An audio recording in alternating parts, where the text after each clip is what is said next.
আমরা যদি একটু সারা ভারতের দিকেও নজর রাখি, খুব ভালো ফল করতে পারেনি বিজেপি। আগে কিছু মন্ত্রীও হেরে গিয়েছেন এবং তার থেকে 303টি আসনের থেকে এখন 240টি আসনে সীমাবদ্ধ রয়েছে সিঙ্গেল বিজেপি।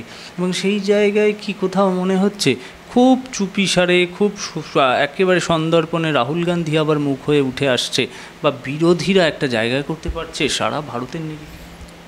দেখুন, প্রথম কথা হচ্ছে যে এই গভর্নমেন্টের এখন যে স্ট্যাটিস্টিক্সটা রয়েছে সিট শেয়ারিংয়ের, এটা ভীষণ আনস্টেবল। তার কারণ হচ্ছে যে দুটোই কিন্তু অ্যালায়েন্স, সিঙ্গেল পার্টি কেউ নয়। এবার মুশকিলটা হচ্ছে যে কোনো একটা অ্যালায়েন্স থেকে আরেকটা দিকে ঘুরে যেতে পারে। আইদার এনডিএতে কিছু লোক আসবে অথবা এনডিএ থেকে ইন্ডিয়া অ্যালায়েন্সে কিছু লোক যাবে। এই বেচা কেনাটা এর মধ্যে মানে টাকার খেলা আছে, ক্ষমতার খেলা আছে, নানা রকমের স্ট্র্যাটেজিক কায়দা আছে।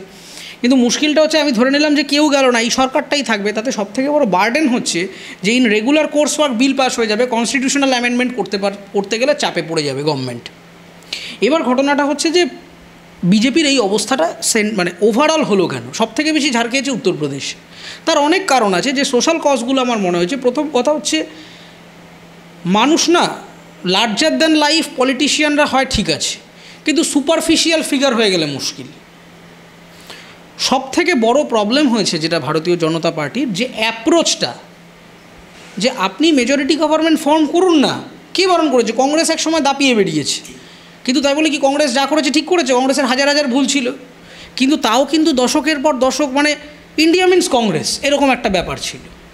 এবার সেটা তারা করেছে তাদের কমিউনিকেশনের হিসেবে, কিন্তু এই যে বিজেপির একটা অথরিটারিয়ান অ্যাপ্রোচ, যে আমি যা বলবো সেটা গ্রাউন্ডলে ফলো হবে, যেটা আপনি খুব ইন্টারেস্টিংলি দেখবেন নরেন্দ্র মোদী ভোটের রেজাল্টের আগের দিন একটা খবরের কাগজে চিঠি লিখেছেন, আমার খুব ইন্টারেস্টিং লেগেছে। দিস ইজ ফার্স্ট টাইম যে উনি এবার সাউথে কন্যাকুমারিকা থেকে বসে দিল্লিকে দেখার চেষ্টা করছেন, বাট ইটস টু লেট।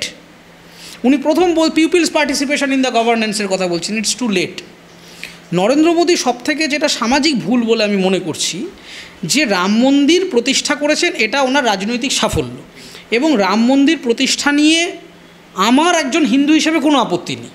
হিন্দুদের সংগঠিত করা উচিত, হিন্দুদের জন্যে মন্দির প্রতিষ্ঠা হয়েছে, হবে, অন্য দলের জন্যে, অন্য ধর্মের মানুষের জন্য হবে, এবং উনি ফিরিয়ে আনতে পেরেছেন, এটা বিজেপির রাজনৈতিক সাফল্য। কিন্তু এটা উনি এনক্যাশ করতে পারলেন না। এটা এনক্যাশ করতে পারতেন বলে আমার মনে হয়। কীভাবে? বহু মানুষকে আমি জিজ্ঞাসা করেছি যারা সত্যি মানে বিজেপি দেখে তো রাম ভক্ত হন না, কেউ রাম ভক্ত হয়ে বিজেপি হতে পারে, কিন্তু কেউ যদি আরাধনা করেন সেটা তার ব্যক্তিগত অ্যাফেয়ার্স। বহু বাড়িতে রামের পুজো আছে, রামের মন্দির আছে, তারা নিয়মিত আরাধনা করছেন, কিন্তু তারা বিজেপিই হতে হবে কোনো বাধ্যকতা নেই। এবার ঘটনা হচ্ছে প্রধানমন্ত্রী ব্লান্ডার করেছেন হচ্ছে রামলালার মূর্তি প্রতিষ্ঠাতা নিজে হাতে করে। ওনার যেটা করা উচিত ছিল যে এটা আপনার পলিটিক্যাল অ্যাফেয়ার, আপনি পলিটিক্যালি এটা করেছেন, এটা বিরাট সাফল্য বলে আমার মনে হচ্ছে। আপনি ওখানে আর 5 জন ভিআইপির মতো বসে থাকুন, আর যে মানুষগুলো অ্যাকচুয়ালি শাস্ত্রে পণ্ডিত, যারা পুরোহিত, যারা এই ধরনের কাজগুলো করছেন, এক্সপার্ট ইন দিস ফিল্ড, সেটা শঙ্করাচার্যরা হতে পারেন বা অন্যান্য যা আছে, শাস্ত্রে কী বিধান আছে আমি জানি না, সেইটা মেনে যারা আছেন আপনি তাদেরকে দিয়ে যজ্ঞটা করিয়ে প্রাণ প্রতিষ্ঠা করান। বহু মানুষের সেন্টিমেন্টে এটা লেগে গেছে যে হু আর ইউ, কারণ আপনাকে মাথায় রাখতে হবে শঙ্করাচার্যরা কিন্তু অন্যভাবে রিয়াক্ট করে গেছিলেন সে সময়, যে এই প্রাণ প্রতিষ্ঠাটা শাস্ত্র মেনে হচ্ছে না বা এটা এটা এটা সঠিক হচ্ছে না। প্রাইম মিনিস্টার একজন legislative head of the country. তুমি বাড়িতে বসে থাকো, যারা সাবজেক্ট ম্যাটার এক্সপার্ট, যারা এই কাজটা দীর্ঘদিন ধরে করছেন, যারা এন্টাইটেল টু, শঙ্করাচার্যদের কাজ এইটা করা, তারা ধর্মকে ধর্মের মতো ইন্টারপ্রেট করবেন। এটা প্রধানমন্ত্রীর দায়বদ্ধতা নয়, তাকে কেউ ঠেকা দেয়নি যে তুমি আমাকে বোঝাও তো বেদে কী লেখা আছে তা ঠিক না ভুল। কিন্তু ঘটনাটা হচ্ছে যে উনি এই যে ব্লান্ডারটা করলেন, যে নিজে একটা ধর্মাবতারের ভূমিকায় অবতীর্ণ হলেন, এইটা বহু মানুষের কাছে একটা ব্যাড মেসেজ আছে। এইটা না করে উনি যদি বসে থাকতেন একজন পলিটিশিয়ান হিসেবে, এবং উনি এই পুরো ঘটনাটার যে ইকুইটিটা আমি বলবো সেটা যদি নিজে জাস্ট উপভোগ করতেন, যে এই পুরো যা দেখছেন আমার আশেপাশে, who is the hero? Me.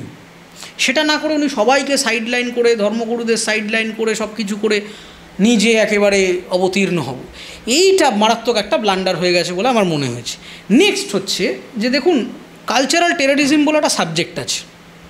For example, আপনি, আমার বাড়ির সামনে ইসকন আছে, মাঝে মধ্যে সেদিকে যাই, প্রভুপাদ দেশায় দেখা হলে তারা হরে কৃষ্ণ ভালো আছেন, আমি হরে কৃষ্ণ ভালো আছি। এটার মধ্যে না আমি এলিয়েনেটেড ফিল করছি, না প্রভুপাদ এলিয়েনেটেড ফিল করছে। ঘটনাটা হচ্ছে, আপনি যখন রাস্তা দিয়ে যাচ্ছেন, একটা বিজেপির মিছিল, কেউ যদি জয় শ্রীরাম বলে, আপনার থ্রেট অ্যান্ড ফিল্ড হচ্ছে, তার মানে there is a communication issue. রামের ধ্বনি দেওয়া, জয় শ্রীরাম কথাটা তো আজকে বিজেপির আবিষ্কার নয়, রামের ধ্বনি দেওয়ার মধ্যে কোনো ভুল নেই, কিন্তু তুমি সেই ধ্বনিটাকে যদি টেরারাইজ করো, তুমি যদি মনে করো যে জয় শ্রীরামটা একটা টেরার হিসাবে ব্যবহার করব, তখন কিন্তু there will be a counter force. আপনি শিবের মন্দির তলা দিয়ে যাচ্ছেন, হর হর মহাদেবের গান চলছে, আপনি শিবের ভক্ত বলে প্রণাম করছেন, না ভালো লাগলে দেখছেন সবাই উৎসব করছে, আপনি চলে যাচ্ছেন। কিন্তু কোথাও যদি জয় শ্রীরাম বাজে, আপনি অন্য গলি দিয়ে চলে যাচ্ছে বাঙালি। আমি বাংলার কথাটা বলছি অ্যাটলিস্ট, যে কেন বাঙালি ভোট দেয়নি বলে আমার মনে হয়েছে, কারণ এটা একটা কালচারাল টেররিজম চাপিয়ে দেওয়া হচ্ছিল। আপনি রামের ধ্বনি দেবেন, রাম ভক্তরা আসবেন, পুজো করবেন, প্রাইভেট অ্যাফেয়ার্স, আমি বারবার বলেছি state should not sponsor this. কিন্তু জয় শ্রীরাম বলে অ্যাজ ইফ যেন আমি কাউকে একটা গালাগাল করছি, এরকম একটা অ্যাপ্রোচ, যে জয় শ্রীরাম ভাই কে বললি, কেন হরে কৃষ্ণ বললে তো আমার মনে হচ্ছে না, কেন রাধে রাধে বললে তো আমার মনে হচ্ছে না, এই হর হর মহাদেব বললে তো আমার মনে হচ্ছে না, জয় মা দুর্গা বললে তো মনে হচ্ছে না, জয় শ্রী লোকনাথ বললে তো মনে হচ্ছে না, কেন জয় শ্রীরাম বললে মনে হচ্ছে? আপনি রাস্তা দিয়ে যান, জয় শ্রীরাম বললেই 4টে লোক ঘুরে তাকাবে, রাধে রাধে বললে তাকাবে না, সিয়াবর রামচন্দ্র কি জয় বললেও তাকাবে না। কেন?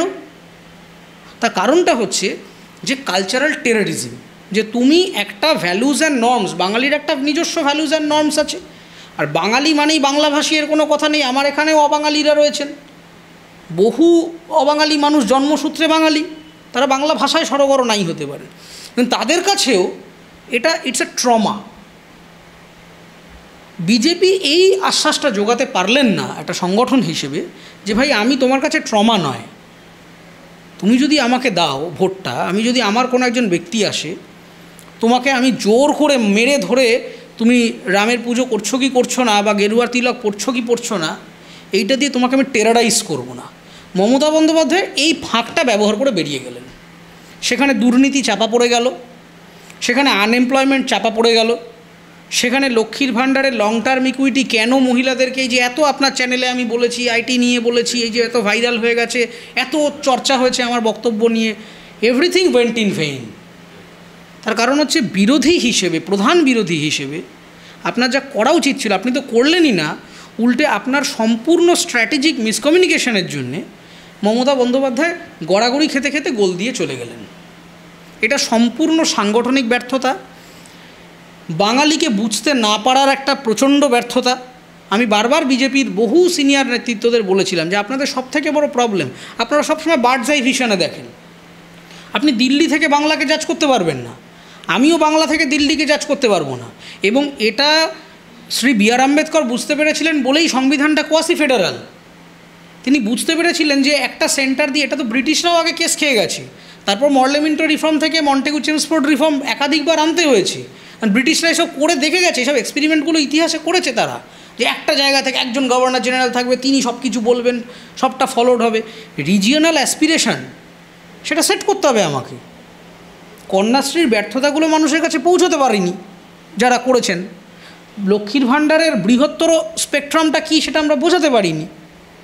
তুমি শুধুমাত্র চোর মমতা করে লাফালাফি করেছো, আর মানুষকে বুঝিয়েছো যে এই কালচারাল টেরারের গল্পটা খাইয়েছো, তো লোকজন তো খাবে না ভাই। আমরা এখানে বাঙালি ভীষণ নিজের জায়গার না একটা রেজিস্ট্যান্স আছে বাঙালি, সেটা বাঙালির জন্য কিছু ক্ষেত্রে ভালো, কিছু ক্ষেত্রে ক্ষতিকর, কিন্তু সেটা কালচারাল স্টাডিজের আলোচনা।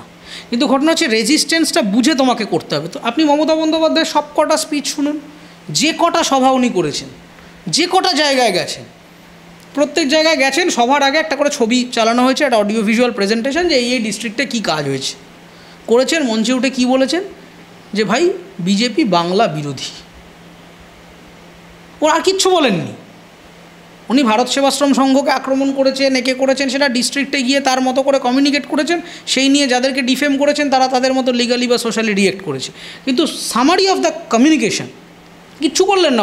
মমতা গিয়ে বললেনও না যে আমি চাকরি দিয়ে দেবো, এবার একবারও উনি বলেননি যে আমি ফাটিয়ে দেবো, ইন্ডাস্ট্রিয়াল রেভলিউশন করে দেবো, এই করে দেবো, যা বলে থাকেন উনি। উনি চপ শিল্পের কথা বলেননি, উনি চাকরি প্রার্থীদের নিয়ে বলেননি, উনি যুব সমাজ নিয়ে কিচ্ছু বলেননি, উনি শুধু বলেছেন যে বিজেপি বাংলা বিরোধী। আর বাঙালি কি দেখলো যে ঠিক তাই, সোশ্যাল টেরার এবং তৃণমূল থেকে চলে আসা সমস্ত ডিফেক্টিভ পলিটিশিয়ানগুলোকে নিয়ে, যাদের নামে দুর্নীতি, চোর ছাচোর, স্ট্রিং অপারেশন সব আছে, তারা যাচ্ছে, ইডি সিবিআই তাদেরকে সেলাম করছে। তো কেন ভোট দেবে? আপনি নতুন মুখ নিয়ে আসুন এবং বাংলার রাজনীতিটাকে বাংলার মতো করে বুঝুন। দিল্লি থেকে বা উত্তরপ্রদেশ থেকে বা মধ্যপ্রদেশ থেকে টপ ডাউন অ্যাপ্রোচে বাংলাকে বোঝা যায় না। সেক্ষেত্রে তো একটা সত্যি কথা হলো এই যে বামেদের ঘুরে দাঁড়ানোর কথা ছিল, বামেদের তো বাংলার প্রার্থী ছিল, বামেদের সেই অর্থে সেই অসুবিধাটা ছিল না, সেক্ষেত্রে তারাও তো ফেল করল। দেখুন, লেফটের ফেল করার পেছনে অনেক কারণ আছে। প্রথম কথা হচ্ছে যে লেফটের ইডিওলজিক্যাল অ্যাডাপ্টেশন প্রয়োজন। আপনাকে বুঝতে হবে যে সিপিএম বা লেফট অ্যালায়েন্স, লেফটের অন্যান্য সমস্ত পার্টিকে ধরেই আমি বলছি, যে লেফট যখন রুটি কাপড়া মাখানের কথাটা বলছে, এটা মানুষ কানেক্ট করতে পারছে না। তার কারণ আপনি বলবেন তার কি নাগরিক কি মূর্খ হয়ে গেল, সবাই অশিক্ষিত? তা নয়। তার কারণ রুটি কাপড়া মাখানটাকেই ঘুরিয়ে তৃণমূল কংগ্রেস লক্ষ্মীর ভাণ্ডার দিয়ে আপনার খেলাটা ঘুরিয়ে দিয়ে চলে যাচ্ছে। আপনি যেটাকে খাদ্য বস্ত্র বাসস্থান বলছেন, আমি স্বাস্থ্যসাথী দিয়ে বিট করে বেরিয়ে যাচ্ছি, আমি কন্যাশ্রী দিয়ে বিট করে বেরিয়ে যাচ্ছি। তো আপনার অ্যাডাপ্টেশন প্রয়োজন। এখন মানুষ দেখছে যে আপনি বলবেন যে লক্ষ্মীর ভাণ্ডার, ভাতা, ইনসেন্টিভ, এই ইত্যাদি অনেক ডেরোগেটারি কমেন্ট তো রয়েছে।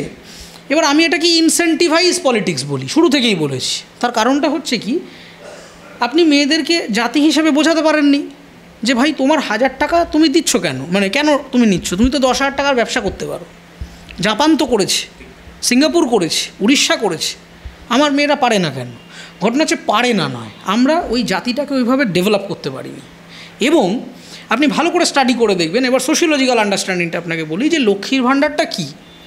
লক্ষ্মীর ভাণ্ডারটা আপনি যদি সোশ্যাল সায়েন্সের অ্যাপ্রোচে দেখেন, দেখবেন মমতা এবং তৃণমূল কংগ্রেসের, মমতা ব্যানার্জি এবং তৃণমূল কংগ্রেসের কমিউনিকেশন হচ্ছে যে ভাই মেয়েরা ছেলেদের ওপরে ইকোনমিক্যালি ডিপেন্ডেন্ট, মানে ইন মিডল ক্লাস, গ্রামগঞ্জ, এই সমস্ত জায়গায়।